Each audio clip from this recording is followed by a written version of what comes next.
Hello guys, हम topic start करने वाले परसेंटेज। कुछ क्वेश्चंस करेंगे। क्वेश्चन नंबर फर्स्ट, राजू की आय उसके व्यय से 20% अधिक है। यदि उसकी आय 60% और उसके व्यय में 70% की वृद्धि होती है तो उसकी बचत कितने प्रतिशत बढ़ेगी या कम होती है। यदि उसकी आय है वो 20% अधिक है उसके एक्सपेंडिचर से, उसका एक्सपेंडिचर यदि 20% मतलब कि 1/5 होता है, ठीक है। तो ये 5 है तो उसकी इनकम कितनी है 6, तो उसकी सेविंग कितनी हो जाएगी 1, क्योंकि इन दोनों का सम ही तो होता है इनकम, ठीक है। तो ये हो जाएगी। यदि उसकी आय 60% बढ़ जाती है, 60%, इसका मतलब कि 10% कितना होगा 0.6 होगा, और इसका 60% मतलब मल्टीप्लाई बाई 6 कर देंगे तो ये आ जाएगी 3.6 बढ़ जाएगी, तो ये हो जाएगी 9.6 हो जाएगी बढ़ के, ठीक है। क्योंकि इसके अंदर 3.6 बढ़ेगी तभी तो ना इसके अंदर ऐड करेंगे, और घटती तो इसमें से माइनस कर देते 6 में से, ठीक है। और इसके 100 मान के भी कर सकते हो, मतलब इसके पीछे डबल 0 करेंगे तो वो पॉइंट कैंसिल हो जाएंगे, लेकिन ये इजी डाटा है तो इसलिए ऐसे भी कर सकते हैं। उसके व्यय में 70% की बढ़ोतरी होती है। उसके व्यय में 70%, 10% कितना होगा 0.5, और 70% कितना हो जाएगा 3.5 बढ़ता है तो ये हो जाएगा 8.5, ठीक है। तो उसकी बचत कितने प्रतिशत बढ़ेगी या कम होगी, तो इन दोनों का सम ये आता है। अब ये क्या आएगा, इन दोनों में से माइनस कर देंगे तो जो बचेगा वो क्या आएगा, इसकी सेविंग आएगी, तो आ जाएगा 1.1। पहले कितना था 1 था, और 1 से बढ़ के कितना होगा 1.1, तो कितना बढ़ा 0.1 बढ़ा, और कहाँ से बढ़ा 1 से बढ़ा है, और परसेंटेज के लिए मल्टीप्लाई बाई 100 से कर देंगे तो ये आ जाएगा हमारे पास में 10% बढ़ी है। ऑप्शन नंबर सी हो जाएगा राइट आंसर। क्वेश्चन नंबर 2, ए की आय बी की आय से 25% अधिक और सी की आय ए और बी की आय के योग से 65% कम है, तो सी की आय ए की आय से कितने प्रतिशत कम है ये बताना है। ए कोई भी एक इंसान है, उसकी आय है वो बी की आय से 25% अधिक है। यदि ये 4 है तो ये 5 हो जाएगा अधिक है, और सी की आय ए और बी के योग, इन दोनों की योग की आय से 65% कम है। यदि ये 100 है तो ये कितनी है 35%, 35% मतलब 5 से काट देंगे इसे तो आ जाएगा 20 और 7 का अनुपात आ जाएगा। अब देखो यहाँ पे इन दोनों का सम कितना आ रहा है 9 आ रहा है, और यहाँ पे इन दोनों का सम कितना आ रहा है ए और बी का 20 आ रहा है, लेकिन ये तो गलत बात है, सेम आनी चाहिए ना।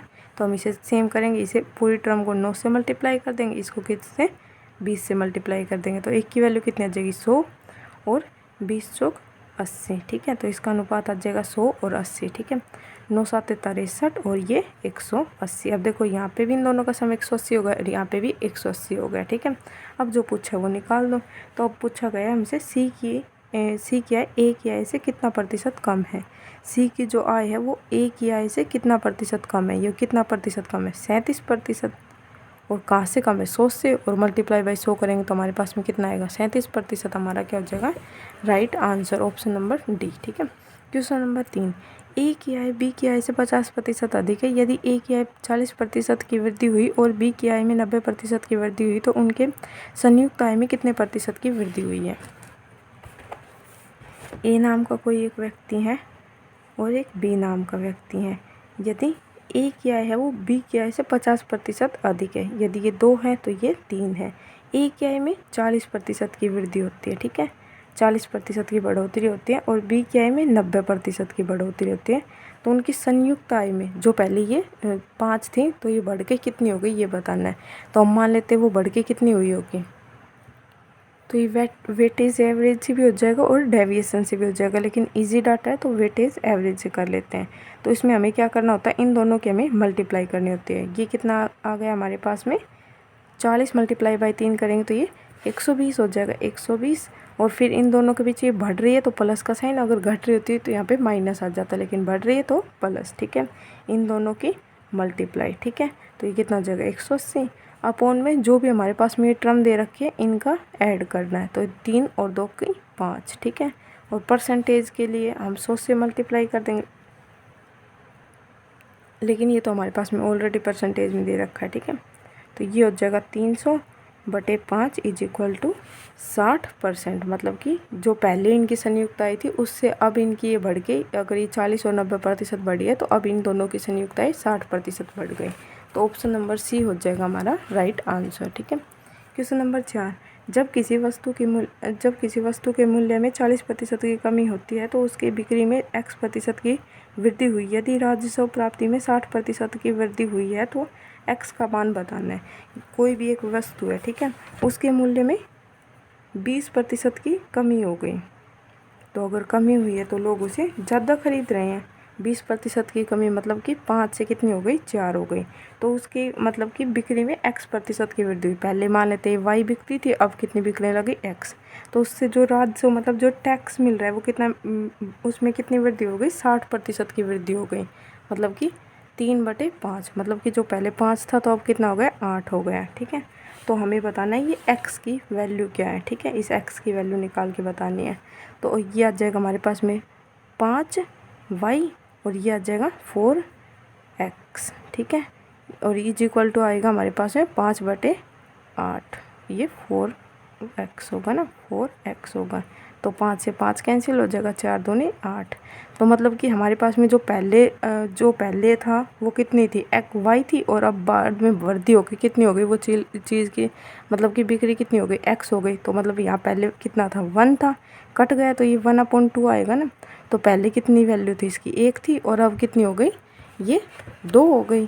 तो ये कितनी बड़ी है, एक से कोई चीज़ कितनी हो गई, दुगनी हो गई ना, तो वो कितनी बड़ी है, 100%। या फिर ऐसे भी कर सकते हो, एक बड़ी है, एक से कितनी बड़ी है, 2 हो गई, तो एक बड़ी और कहाँ से बड़ी, 1 से, और परसेंटेज के लिए मल्टीप्लाई बाई 100, तो ये हमारे पास में कितना आ जाएगा, 100%, ठीक है। और बाकी फॉर्मूले से भी कर सकते हो, लेकिन ये ईजी है। क्वेश्चन नंबर 5, सुधा अपनी आय का 15% बचाती है। यदि उसका व्यय 20% बढ़ता है और बचत में 60% की वृद्धि होती है तो उसकी आय में कितने प्रतिशत की वृद्धि हुई है। Income is equal to saving plus में एक्सपेंडिचर, ठीक है। यदि वो कितना बचाती है, 15% बचाती है अपनी आय का। 15% मतलब कि 3/20। यदि उसकी इनकम 20 है तो वो कितना बचाती है, 3 बचाती है, और खर्च कितना करती है, 17, ठीक है। तो उसके सेविंग और एक्सपेंडिचर का अनुपात कितना आ गया, 3 और 17 आ गया, ठीक है। उसके व्यय मतलब कि उसका एक्सपेंडिचर कितना बढ़ जाता है, 20% बढ़ता है, ठीक है, और उसकी बचत में 60% की वृद्धि होती है। इसमें 60% की, तो हमें बताने कि उसकी आय में कितने प्रतिशत की वृद्धि हुई है। अब देखो कभी भी ये प्लस का साइन आ जाए ना तो ये क्वेश्चन हम डेविएशन से कर सकते हैं, ठीक है। तो हम मान लेते हैं उसकी इनकम कितनी है, 20% थी, ठीक है, तो हमें ओवरऑल निकालनी है, 20% थी, ठीक है। तो यहाँ पे ये तो आ जाएगा 20% प्लस में, अब हमें इसकी देखनी है। लेकिन यहाँ पे आए तो यहाँ पे देखा कि यहाँ पे 60% हो रही, तो मतलब कि नेट क्या होगी, बढ़ेगी। तो ये कितनी बढ़ेगी, 60 मल्टीप्लाई बाई 3 करेंगे तो ये 180 बढ़ी है। और ये 180 क्या है, हमें दोनों की निकालनी है, तो अपॉन में इन दोनों का सम, ठीक है। अगर एक की निकालनी होती तो उसी का करते सम, ठीक है। तो ये आ जाएगी 9 आ जाएगी।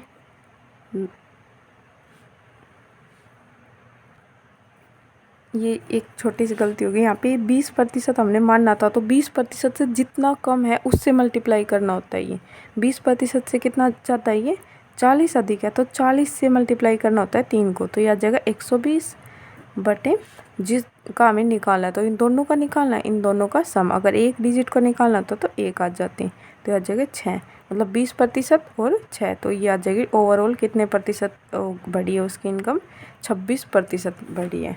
ऑप्शन नंबर हमारा ए हो जाएगा राइट आंसर।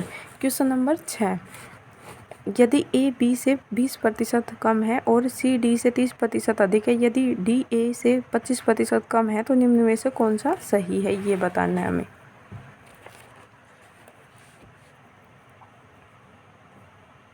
एक की जो वैल्यू है वो 20 से 20% कम है, बी यदि 5 है तो ए 4 है, ठीक है, और जो सी है उसकी सी से डी 30% अधिक है।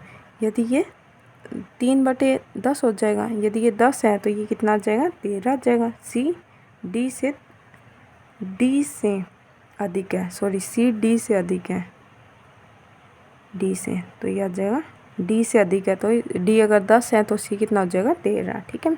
डी है वो ए से 25% कम है, यदि ये 4 है तो ये 3 हो जाएगा, ठीक है।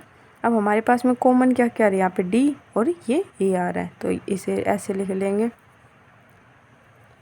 सी डी बी ए, क्योंकि देखो डी यहाँ पे भी आ रहा है और यहाँ पे भी आ रहा है, लेकिन यहाँ पे इसकी वैल्यू 3 आ रही है, यहाँ पे 10 आ रही है, एक की तो वैल्यू सेम आ रही है, लेकिन हमें हर किसी के टर्म को अगर कोई 2 बार भी आ रहा है तो उसे रिपीट हो रहा है तो उसे सेम बनाना होता है, ठीक है। और ए और डी एक साथ हैं तो ए और ये बी हो जाएगा।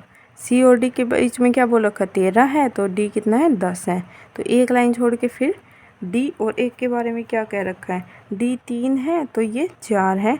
और ए बी के बारे में ए है वो 4 है तो ये 5 है। अब ब्लैंक स्थान यहाँ पे बच गया तो साइड वाला आ जाएगा, 4 4 और यहाँ पे 3 और यहाँ पे भी 4। अब देखो 4 यहाँ पे भी, यहाँ पे भी, यहाँ पे भी, मतलब हर किसी में, तो ये कैंसिल हो जाएगा। और कुछ कैंसिल होता है तो वो भी कैंसिल हो जाएगा, लेकिन नहीं हो रहा। तो हमें ओनली यहाँ पे बी और सी के बीच में रिलेशन बताएं तो इनकी मल्टीप्लाई कर लेते हैं। 39 और ये 50 है, ठीक है। तो अब देखो ये सारे पॉइंट्स के अंदर आ रहे हैं, हमें बताना है कि ये बी है वो सी का कितना प्रतिशत है या फिर सी है वो बी का कितना प्रतिशत है, ठीक है। तो हम मान लेते हैं यहाँ पे हमारे पास में सभी पॉइंट्स में आ रहे हैं, तो छोटी वाली टर्म होगी वो क्या होगी, ऊपर होगी। तो हमें बताना है सी है वो बी का कितना प्रतिशत है। देखते हैं पॉइंट में अगर मिल गया तो, मतलब ऑप्शन में 39 है वो 50 का कितना प्रतिशत है, मल्टीप्लाई बाय 100 करेंगे 2 और यह आ जाएगा 78% आ जाएगा। लेकिन हमारे पास में यहाँ पे पॉइंटों में दे रखे हैं आंसर, परसेंटेज में नहीं दे रखे। तो परसेंटेज को हमें पॉइंट्स में बदलने के लिए अपॉन 100 हो जाएगा, तो यह आ जाएगा 0.78 हो जाएगा किसका, बी का, ठीक है। तो ऑप्शन नंबर हमारा सी है वो 0.78% है किसका, बी का। तो ऑप्शन नंबर बी हो जाएगा राइट आंसर। क्वेश्चन नंबर 7, दो वस्तुओं की कीमत में 4 और 5 के अनुपात, दो वस्तुओं की कीमतें 4 और 5 के अनुपात में यदि पहले की कीमत x% की वृद्धि हुई और दूसरे की कीमत में 30% की कमी हुई तो ए और बी की नई कीमत 10 और 7 के अनुपात में है। तो x का मान हमें बताना कि क्या है। ए और बी दे रखा है, 4 और 5 के अनुपात में है और वृद्धि होने के बाद में ये 10 से कितनी हो गई, 7 हो गई, ठीक है। तो ये वृद्धि कितने प्रतिशत की हुई है, 30% की वृद्धि हुई है, ठीक है। 30% की इसके अंदर वृद्धि करेंगे तो 10% कितना हो, 0.5 और 3 की करेंगे तो ये हो जाएगा 15, मतलब 1.5। ये कितना हो जाएगा, सॉरी बढ़ोतरी नहीं हुई, 30% की कमी हुई है, ठीक है। तो ये 1.5 इसमें से घट जाएगा तो ये कितना हो जाएगा 3.5। इसके अकॉर्डिंग तो कितनी हुई है, 7 हुई है और हमारे अकॉर्डिंग ये कितनी हुई है, ये वैल्यू 3.5 हुई है, ठीक है। तो ये 3.5 है, ये 7 का कितना है 3 इसके अकॉर्डिंग 7 है, हमारे अकॉर्डिंग 3.5। तो ये 0 चल जाएगा तो ये आ जाएगा 2, मतलब कि इसका 1/2 है। इसका 1/2 ही तो आया है 3.5, तो इसका भी 1/2 आएगा। इसका 1/2 कितना आएगा, 5। और ये 4 से ये टर्म कितनी हो गई, 5 हो गई। तो ये कितनी बड़ी है, 1 बड़ी है। और कहाँ से बड़ी है, 4 से। और परसेंटेज के लिए मल्टीप्लाई बाई 100, तो मतलब कि 25% आ जाएगा इसका आंसर, ठीक है। Question number question number 8, Surabhi अपनी आय का 75% खर्च करती है। यदि उसकी आय 20% बढ़ जाती है और बचत 1% घट जाती है तो उसके व्यय में कितने प्रतिशत की वृद्धि होती है। 75% खर्च करती है वो अपनी आय का। Income is equal to saving plus में एक्सपेंडिचर। वो कितना खर्च करते हैं, 75%। 75% मतलब कि 3/4, 3 खर्च करती है उसकी आय में से। 4 आय है तो कितना बचाती है, 1 रुपये बचाती है, मतलब 1% बचाती है। यदि उसकी आय में 20% की वृद्धि होती है, मतलब ओवरऑल 20% की वृद्धि हो गई, ठीक है। ये रिवर्स डेविएशन हो जाएगा। और उसकी बचत 1% घट जाती है, 1% उसकी बचत है वो घट जाती है, तो उसके व्यय में बताना है कि क्या होगा, ठीक है। वेटेज एवरेज से कर लेंगे, इजी पड़ रहा है उससे भी, ठीक है। तो वेटेज एवरेज से कर लेते हैं। इन दोनों की क्या करेंगे, मल्टीप्लाई। इन दोनों की मल्टीप्लाई कितनी आएगी,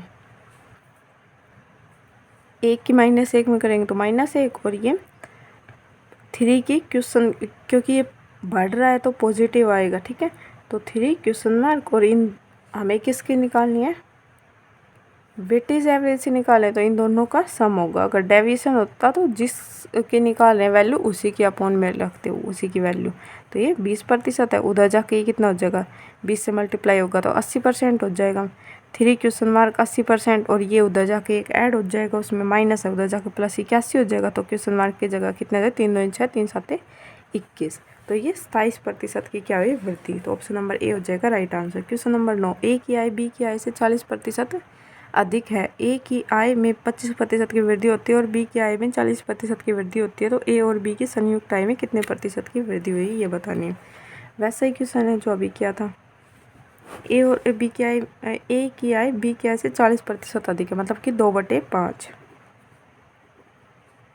यदि ये 5 है तो ये कितनी है, 7 है। ठीक है, ए की आय बी की आय से 40% अधिक है, इसकी आय में 25% की वृद्धि होती है ए की आय में, और बी की आय में 40% की वृद्धि होती है। तो हमें बताना है कि ओवरऑल कितने प्रतिशत की वृद्धि हुई है पहले वाली से। ठीक है, तो हम मान लेते हैं ये 25% इसकी इनकम, ठीक है, बढ़ी है। लेकिन यहाँ पे आए तो यहाँ पे कितनी बढ़ रही है, ये 40 हो गई, तो कितनी बढ़ गई, 15, 15 5 75।